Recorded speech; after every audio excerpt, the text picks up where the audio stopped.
मध्य प्रदेश के लिहाज से यह कहा जा सकता है कि अब यादव राज बीजेपी में दिखाई पड़ रहा है, लेकिन चिंता की लकीरें अब अखिलेश यादव और तेजस्वी यादव पर दिखाई पड़ रही हैं। लकीरों का ही जिक्र करें तो यह भी बता दें कि अब उन्हें अलग लकीर खींचनी भी होगी, तभी शायद उनकी बात बनेगी। लोकसभा चुनाव नजदीक है। इस बीच मध्य प्रदेश में मोहन यादव के नाम के ऐलान ने निश्चित तौर पर अखिलेश यादव, तेजस्वी यादव जैसे इस तरह के जो नेता हैं उनके लिए थोड़ी सी मुश्किलें बढ़ा दी हैं। बीजेपी में यादव राज की शुरुआत एक तरीके से कह सकते हैं, क्योंकि राजनीतिक विश्लेषक कुछ ऐसा ही कह रहे हैं। मध्य प्रदेश बीजेपी विधायक दल की बैठक में मोहन यादव को राज्य के अगले मुख्यमंत्री के लिए चुन लिया गया। मोहन यादव का नाम आते ही यह कहा जाने लगा कि उनका नाम उत्तर प्रदेश और बिहार की राजनीति को ध्यान में रखकर तय किया गया है, जहां अखिलेश यादव और तेजस्वी यादव के रूप में दो बड़े नेता यादव जातियों की राजनीति कर रहे हैं। बीजेपी में बड़े यादव चेहरे के उभरने से समाजवादी पार्टी और आरजेडी की जातीय राजनीति को कड़ी चुनौती मिल सकती है, ऐसा राजनीतिक विश्लेषक मान रहे हैं। इस तरह से यूपी बिहार की सियासत के लिए यह बीजेपी का तुरुप का पत्ता साबित हो सकता है। हालांकि राजनीतिक विशेषज्ञों का यह भी मानना है कि बीजेपी को यह दाव बेहद सतर्कता के साथ खेलना पड़ेगा या उसकी आवश्यकता है, अन्यथा यह दाव उल्टा भी पड़ सकता है। उत्तर प्रदेश में यादवों की संख्या 8% से कुछ ज्यादा मानी जाती है। हालांकि कुल ओबीसी आबादी का लगभग 20% है। अपनी इसी हिस्सेदारी के दम पर यादव जाति का ओबीसी समुदाय की राजनीति पर दबदबा है, कब्जा है।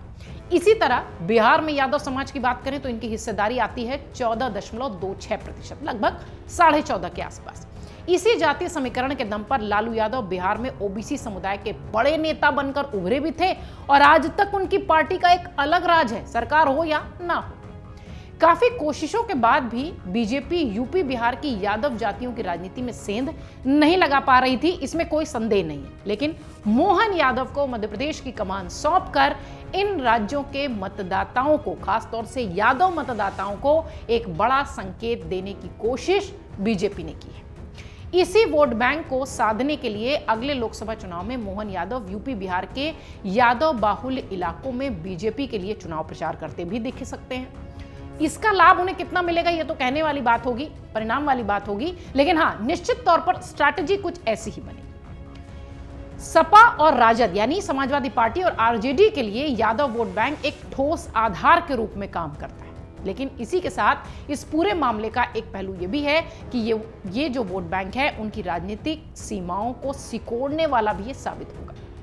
यूपी बिहार के यादव जातियों को एक दबंग जाति के रूप में देखा जाता है, इसमें कोई संदेह नहीं। गैर यादव ओबीसी और दलित महादलित जातियों के कुछ लोगों का यह ऐसा मानना है कि यादव समुदाय की दबंगई के कारण उन्हें नुकसान होता रहा है। इस तरीके की चर्चा चुनावों से पहले खूब होती है कि यादव समुदाय की वजह से हमें नुकसान हो रहा है। पॉलिटिकल पार्टीज इस तरीके की बातें करती हैं। इधर 2019 के लोकसभा चुनाव के दौरान सपा और बसपा यानी एसपी और बीएसपी का जो राजनीतिक गठबंधन अजेय माना जा रहा था, कहा यह जा रहा था कि इस गठबंधन के बाद बीजेपी यूपी में खाता तक नहीं खोल पाएगी, उस गठबंधन को कोई सफलता नहीं मिली। बीएसपी केवल 10 लोकसभा सीटें और सपा केवल 5 सीटों तक सिमट कर रह गई।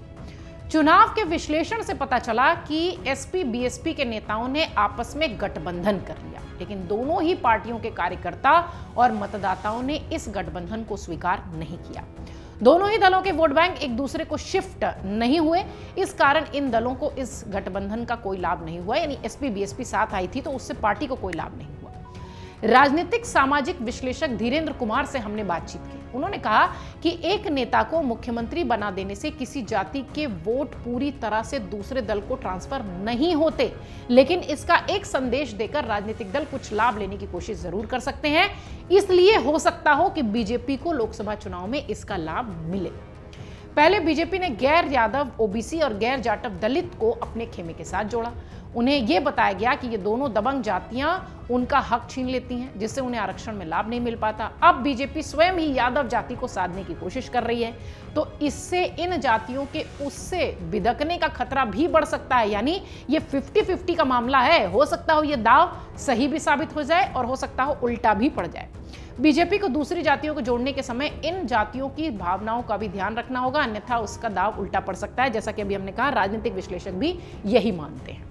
इसलिए हम ये कह सकते हैं, या राजनीतिक विश्लेषकों का जो आकलन है वो ये कहता है कि ये यादव मोहन यादव या यादव जनजाति को जो समेटने की कोशिश बीजेपी ने लोकसभा चुनाव के लिहाज से की है, हो सकता हो ये दाव उल्टा भी पड़ जाए। जैसा कि हम शुरुआत से कह रहे हैं कि ये 50-50 का मामला है कि हो सकता हो इसका फायदा भी मिले और हो सकता हो इसका नुकसान भी हो जाए। लेकिन इसमें कोई संदेह नहीं कि अखिलेश यादव और तेजस्वी यादव यूपी और बिहार की राजनीति के यादव जाति की जो सियासत वहां पर हमेशा से प्रबल दिखाई पड़ती रही है, मजबूत दिखाई पड़ती रही है, उन्हें अब एक अलग लकीर खींचने की कोशिश करनी होगी।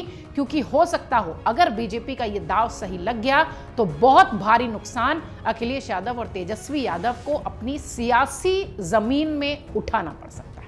अगर आप ये वीडियो YouTube पर देख रहे हैं तो हमारे चैनल को सब्सक्राइब करें और बेल आइकन को दबाना ना भूलें। अगर आप Facebook पर ये वीडियो देख रहे हैं तो हमारे पेज को लाइक करें।